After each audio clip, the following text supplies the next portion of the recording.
Good morning to all. आज अपन next question पढ़ रहे हैं GNM BSc ANM first year anatomy and physiology subject, जिसके अंदर 50 क्वेश्चन सॉल्व कर दिए थे। आज उससे आगे अपन पढ़ रहे हैं। एग्जाम पैटर्न है multiple choice question. Multiple choice question उसको अपन क्या कर रहे हैं, सॉल्व कर रहे हैं। तो क्वेश्चन नंबर 51 में लिखा हुआ है स्प्लीन के नीचे की और एक गड्ढेनुमा स्ट्रक्चर होती है जिसको किस नाम से जाना जाता है। तो उसको जो जाना जाएगा ए हाइलम, बी ट्रेबेकुला, सी रेड पल्प और डी वाइट पल्प। तो इसका जो करेक्ट आंसर है वो रहेगा ए, हाइलम के नाम से जाना जाएगा। करेक्ट आंसर क्या है? ए। देखो क्या आया है, स्प्लीन। तो स्प्लीन के अंदर आपको क्या ध्यान रखना है, ये सबसे लार्जेस्ट लिम्फेटिक ऑर्गन होता है।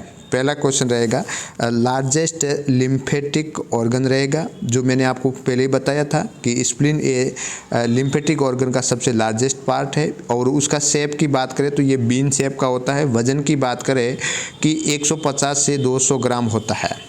यदि लोकेशन की बात करें तो ये कहाँ पे होता है, लेफ्ट हाइपोकॉन्ड्रिक रीजन के अंदर होता है। और इसके अंदर एक गड्ढेनुमा स्ट्रक्चर होती है जिसको बोलते हैं हाइलम बोलते हैं। और इस गड्ढेनुमा स्ट्रक्चर के अंदर से स्प्लेनिक आर्टरी है, वेन है, नर्व है, ये क्या होती है, ट्रांसमिट होती है।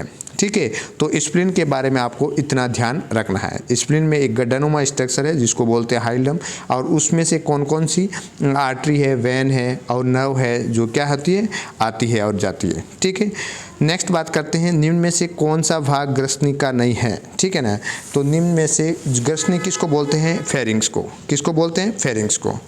देखिएगा, ग्रसनी बोलते हैं फेरिंग्स को।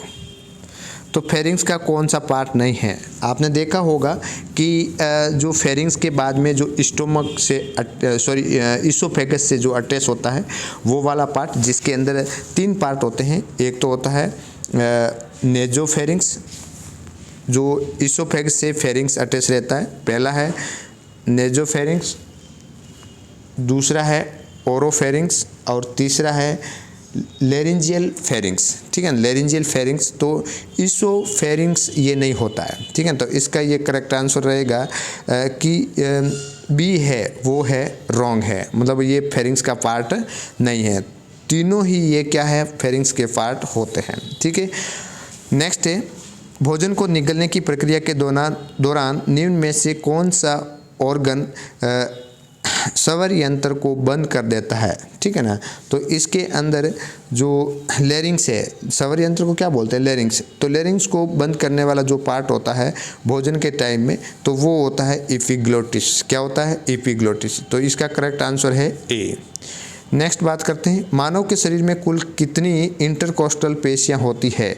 ए 9 जोड़ी, बी 10 जोड़ी, सी 11 जोड़ी, डी 12 जोड़ी। तो इसका जो करेक्ट आंसर है वो है सी, 11 जोड़ी होती है। वो इंटरकोस्टल मसल्स होती है और ये रिब्स के बीच में पाई जाती है। ठीक है ना, रिब्स के बीच में पाई जाती है इंटरकोस्टल मसल्स। और ये किसके लिए है, रेस्पॉन्सिबल फॉर द रेस्पिरेशन, है ना। अपना योगदान किस में महत्वपूर्ण भूमिका निभाते हैं, जब पर्सन रेस्पिरेशन कर रहा है, श्वसन लेता है, तो ऐसी कंडीशन के अंदर ये इंटरकोस्टल स्पेस महत्वपूर्ण भूमिका निभाती है। तो इनकी संख्या होती है 11 जोड़ी। ठीक है, नेक्स्ट बात करते हैं ट्रेकिया।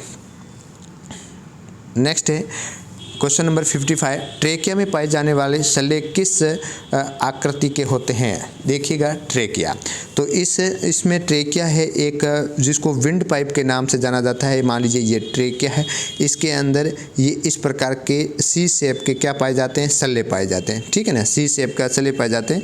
तो ये अपूर्ण होते हैं, पूर्ण नहीं होते। पूर्ण होता है तो ये गोल हो जाता है। ठीक है ना, ये आधे सी के शेप के क्या है, एक शल्य पाए जाते हैं, जिसको किसके बने होते हैं, कार्टिलेज के बने हुए होते हैं। ये कार्टिलेज के बने हुए होते हैं और सी शेप के होते हैं। तो इसका करेक्ट आंसर रहेगा, वो रहेगा B is a correct answer.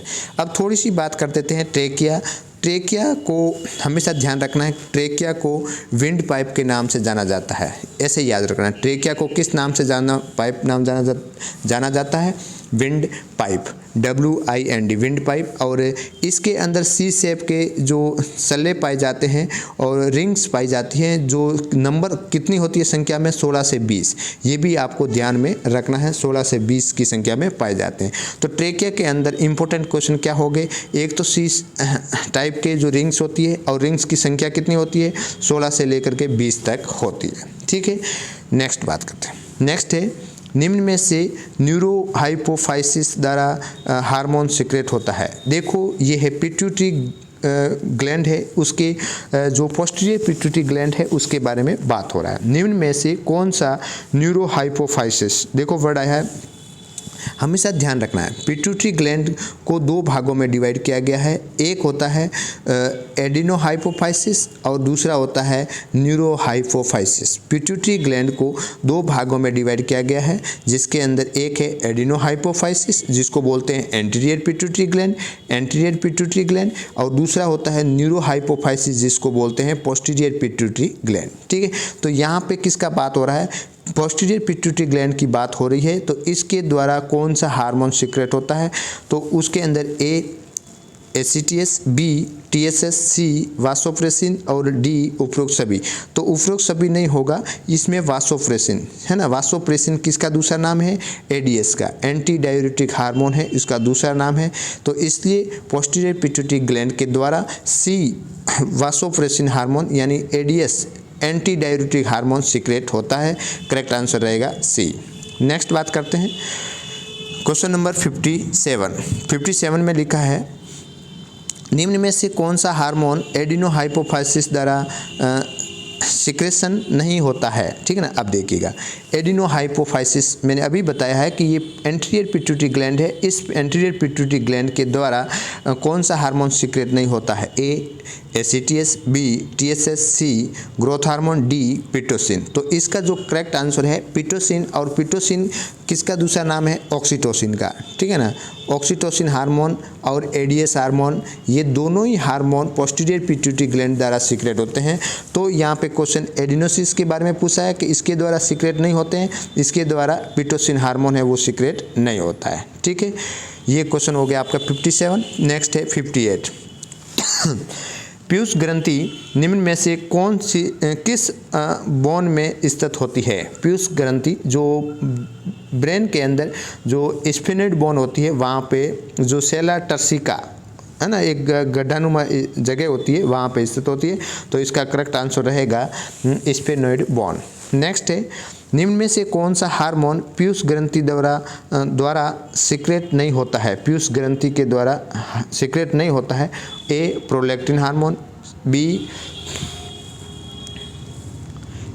Prolactin hormone, B glucagon, C ACTS, D growth hormone. तो इसके द्वारा जो ग्लूकागॉन हार्मोन है वो सीक्रेट नहीं होता है, न एंटीरियर से होता है न पोस्टीरियर से होता है। तो इसका करेक्ट आंसर रहेगा B। नेक्स्ट बात करते हैं क्वेश्चन नंबर 60 में निम्न में से कौन सी आकार में सबसे छोटी वाइट ब्लड कणिकाएँ होती है या वाइट ब्लड सेल होती है। ठीक है ना, कौन सी होती है, जैसे ब्लड सेल है जिसके अंदर RBC, WBC और प्लेटलेट्स ये तीनों सेल होती है। इसमें अपन किसकी बात हो रही है, WBC की बात हो रही है। तो WBC में सबसे छोटी आकार की होती है वो होती है बेसोफिल्स, है ना, इसका करेक्ट आंसर रहेगा बेसोफिल। अब देखिएगा थोड़ा सा बात कर देते हैं, WBC आया है तो WBC के बारे में देखिएगा। WBC है जिसकी फुल फॉर्म आपको याद रखना ज़रूरी है। WBC की फुल फॉर्म क्या है देखिएगा, मैं आपको यहाँ पे लिख देता हूँ WBC जिसको बोलते हैं वाइट ब्लड सेल, लिख लीजिएगा वाइट ब्लड सेल। और WBC को मेडिकल टर्म में बोलते हैं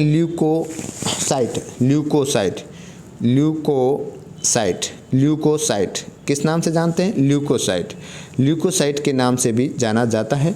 WBC की संख्या बढ़ जाती है जिसको ल्यूकोसाइटोसिस बोलते हैं, और यदि WBC की संख्या घट जाती है तो उसको ल्यूकोसाइटोपीनिया बोलते हैं, जिस वर्ड के पीछे पिन या आए उसका मतलब होता है डिक्रीज, और जिस वर्ड के पीछे शेष आए इसका मतलब होता है इंक्रीज। ठीक है, तो मैंने आपको अभी बताया कि WBC है उसको ल्यूकोसाइट के नाम से जाना जाता है। ल्यूकोसाइट का बढ़ना ल्यूकोसाइटोसिस बोलते हैं, और WBC का घटना ल्यूकोसाइटोपिनिया होता है। ठीक है, ये ध्यान रखना है। उसके साथ साथ में आपको ये ध्यान रखना है कि इनकी जो नॉर्मल काउंट्स होते हैं WBC के, वो 4000 से लेकर के 11000 होते हैं। 4000 से लेकर के 11000 इसके नॉर्मल काउंट्स होते हैं, इसको आपको ध्यान में रखना है। और टाइप्स की बात करें कि WBC है वो 2 टाइप्स की होती है। एक होती है ग्रेनुलोसाइट जिसमें कणिकाएं प्रेजेंट होती है, ग्रेनुलोसाइट मैंने यहाँ पे G लिखा है। दूसरा होता है ए ग्रेनुलोसाइट, है ना, जिसके अंदर कणिका है वो प्रेजेंट नहीं होती है। ग्रेनुलोसाइट जिसके अंदर कणिकाएं होती हैं, और ए ग्रेनुलोसाइट जिसमें कणिकाएं नहीं होते हैं या ग्रेनुलस नहीं पाए जाते हैं। ठीक है ना, तो इसके अंदर ग्रेनुलोसाइट होती है, उसके अंदर NEB न्यूट्रोफिल्स, इसोबेनोफिल्स और इसोफिल्स और बेसोफिल्स, न्यूट्रोफिल, इसोफिल्स और बेसोफिल्स ये पाया जाता है। और एग्रेनुलोसाइट होते हैं, उसके अंदर मोनोसाइट और लिम्फोसाइट होती है।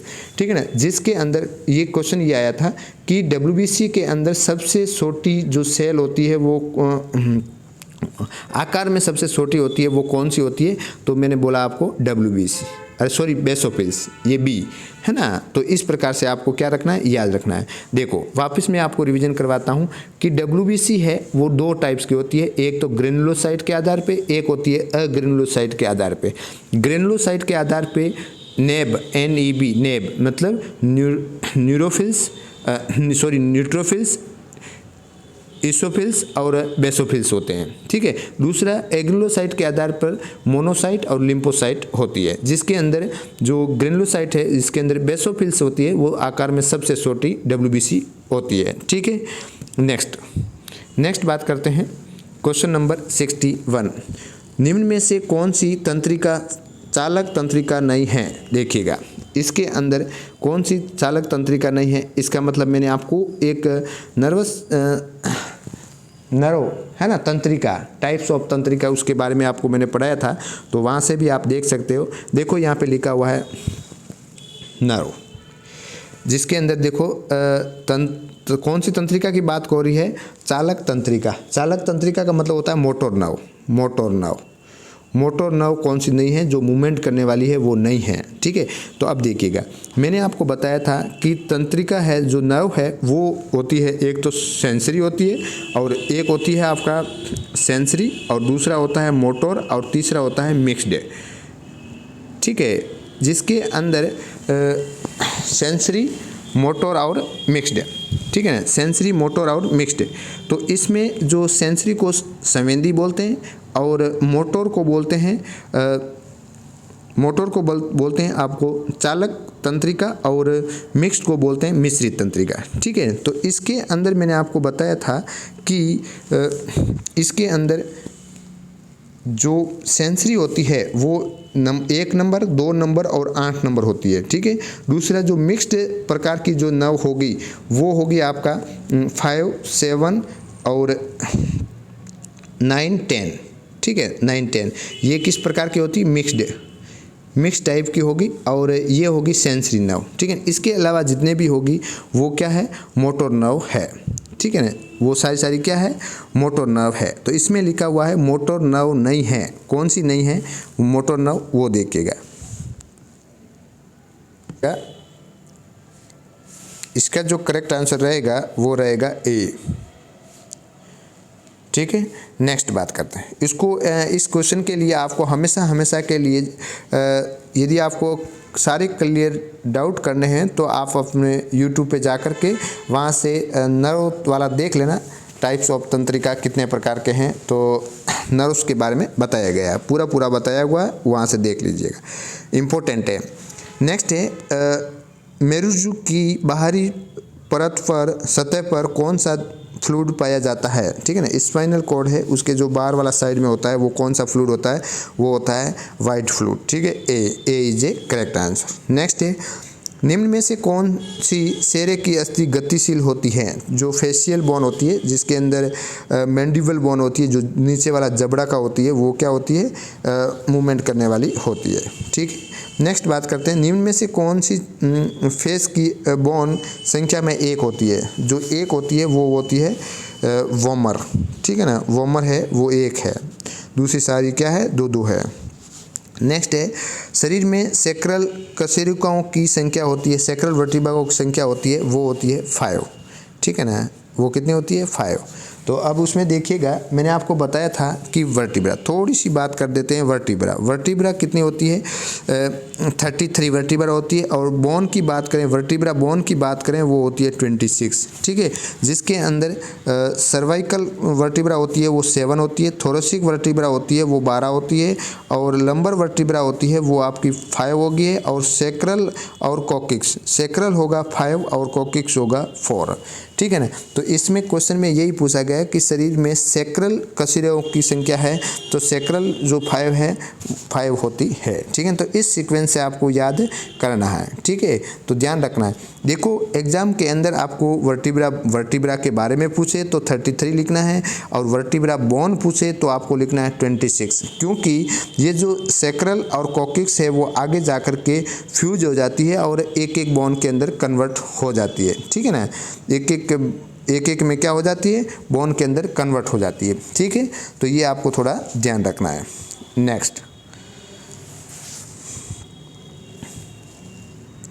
नेक्स्ट है, वक्ष गुहा का निर्माण निम्न में से किसके द्वारा होता है? देखो, वक्ष में थोरेसिक कैविटी के अंदर किसके द्वारा होता है? थोरेसिक कैविटी के अंदर थोरेसिक वर्टिब्रा होगी। ठीक है, स्टेर्नम होगा, और उसके बाद में उसका क्या होगा? रिब्स साइड में होगी, तो और थोरेसिक वर्टिब्रा होगा। तो ये तीनों ही है, उपरोक्त सभी है, वो रहेगा इसका आंसर। स्टेर्नम की सबसे ऊपरी भाग कहलाता है, स्टेर्नम एक इस प्रकार की होती है, और इसमें आगे नीचे की तरफ न्यूक्लियर पार्ट होता है, और ऊपरी वाला पार्ट होता है वो होता है मेनुब्रिम, है ना, और बीच वाला पार्ट होता है वो बॉडी होता है, और सबसे नीचे वाला पार्ट होता है वो जिफॉइड प्रोसेस बोलते हैं। लिख लीजिएगा, ये ध्यान रखना है, जिफॉइड प्रोसेस।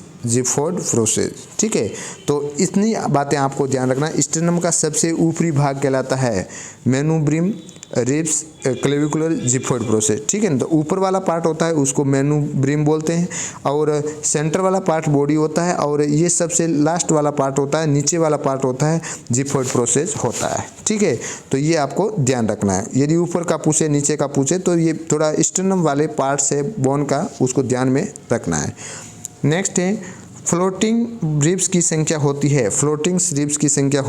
ठीक है ना, तैरती हुई रिब्स। देखो, इसके अंदर 2 जोड़ी, 3 जोड़ी और 7 जोड़ी और 10 जोड़ी। तो इसके अंदर फ्लोटिंग रिब्स होती है वो होती है 2 जोड़ी। कितना होती है? 2 जोड़ी। अब देखिएगा, थोड़ी सी बात कर देते हैं, रिब्स आया है तो रिब्स के बारे में देखिएगा। रिब्स जो नंबर्स के अंदर होती है वो कितनी होती है? 12 पेयर। कितनी होती है? 12 पेयर रिब्स होती है, 12 पेयर।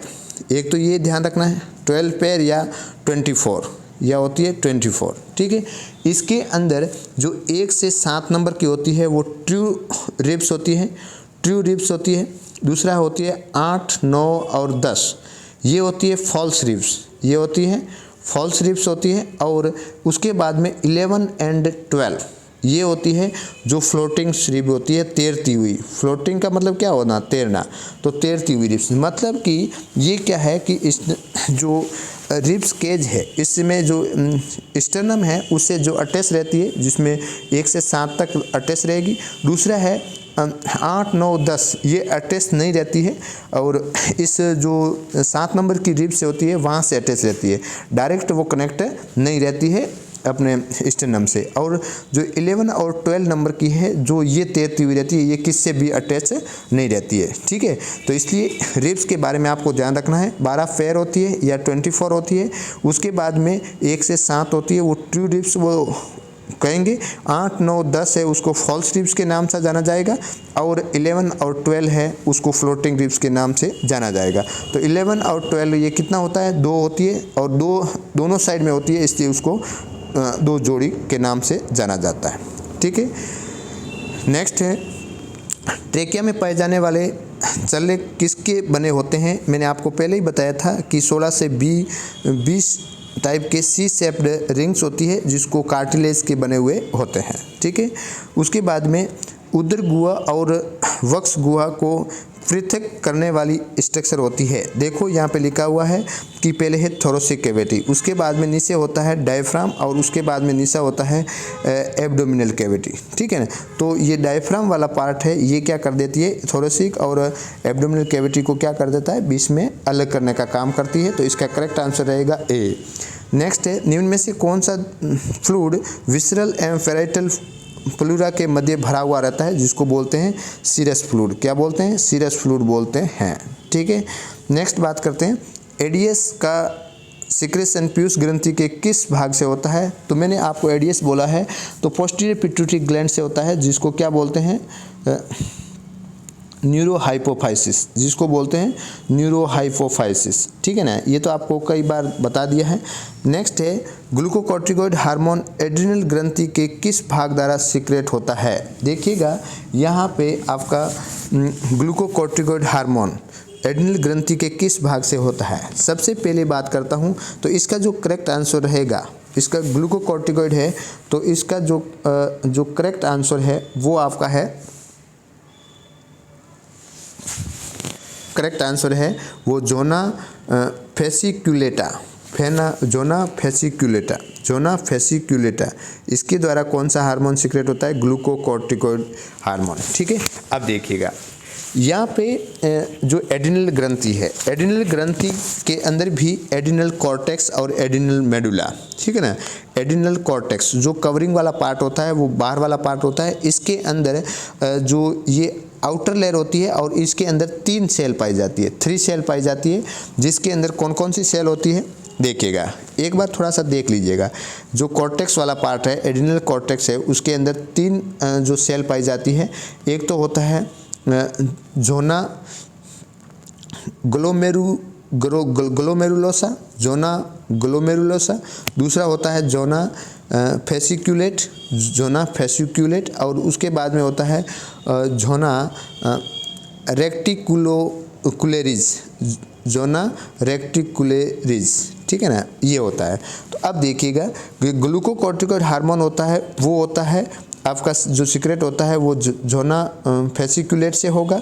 उसके बाद में जो जोना ग्लोमेरुलोसा होता है उसके अंदर से हार्मोन सीक्रेट होगा वो रहेगा मिनरलोकॉर्टिकॉइड्स हार्मोन,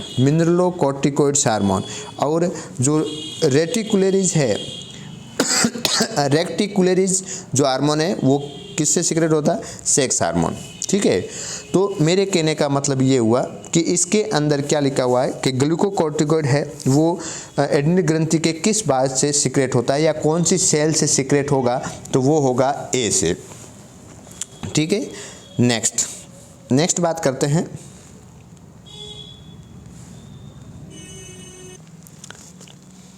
नेक्स्ट देखिएगा, नेक्स्ट लिखा हुआ है निम्न में से कौन सा हार्मोन एड्रिनल हार्मोन के नाम से जाना जाता है। तो एपिनेफ्रिन किस नाम से जाना जाएगा, एड्रिनल हार्मोन के नाम से जाना जाएगा, ठीक है, एपिनेफ्राइन। उसके बाद में निम्न में से यूरिन प्रेगनेंसी जांच के लिए किस हार्मोन की उपस्थिति की जांच की जाती है, उसमें की जाती है एचसीजी हार्मोन की, ठीक है। नेक्स्ट है निम्न में से किस ग्रंथि का आकार मटर के दाने के समान होता है, वो होता है पिट्यूटरी ग्लैंड, जिसको हिंदी में बोलते हैं पीयूष ग्लैंड। नेक्स्ट है निम्न में से कौन सा शरीर में होने वाले तापमान परिवर्तन को आंकलित करने का उपयोग में लाया जाता है, वो है थर्मोमीटर ए। नेक्स्ट बात करते हैं रक्त में वाइट ब्लड कणिकाओं की संख्या होती है, मैंने आपको पहले ही बताया था कि 4000 से 11000, तो इसके अंदर जो करेक्ट आंसर रहेगा वो 7000 से 11000, ठीक है ना, B is a correct answer. थोड़ा वेरिएशन रहता है, कोई एग्जैक्ट नहीं रहेगा, इस बात को ध्यान में रखना है। स्पाइनल कॉर्ड का अंतिम जो सिरा है वो टेल के समान दिखाई देता है, पूंछ के समान दिखाई देता है, उसको बोलते हैं क्यूडा इक्यूना, है ना, घोड़े की पूंछ होती है ना, वैसे दिखाई देता है, ऐसे घोड़े की पूंछ, जो लास्ट वाला पार्ट होता है स्पाइनल कॉर्ड का, उसको बोलते हैं क्यूडा इक्यूना, ठीक है। उसके बाद में है पेक्टोरल गिल्डल, जिनको शोल्डर गिल्डल के नाम से जाना जाता है। इसका निर्माण निम्न में से किस बोन द्वारा होता है? ए क्लेविकुलर, बी स्केपुला, सी स्टर्नम। इन तीनों बोन से होता है। तो इसका करेक्ट आंसर रहेगा पेक्टोरल गिल्डल है जिस स्केपुला और क्लेविकल बोन से होता है, ठीक है। तो ए एंड बी, इसका करेक्ट आंसर क्या रहेगा? D is a correct answer, ठीक है। तो आज अपन पढ़े हैं 51 से लेकर के 80 क्वेश्चन तक। एक बार अच्छे से देख लीजिएगा। आज इतना ही, धन्यवाद।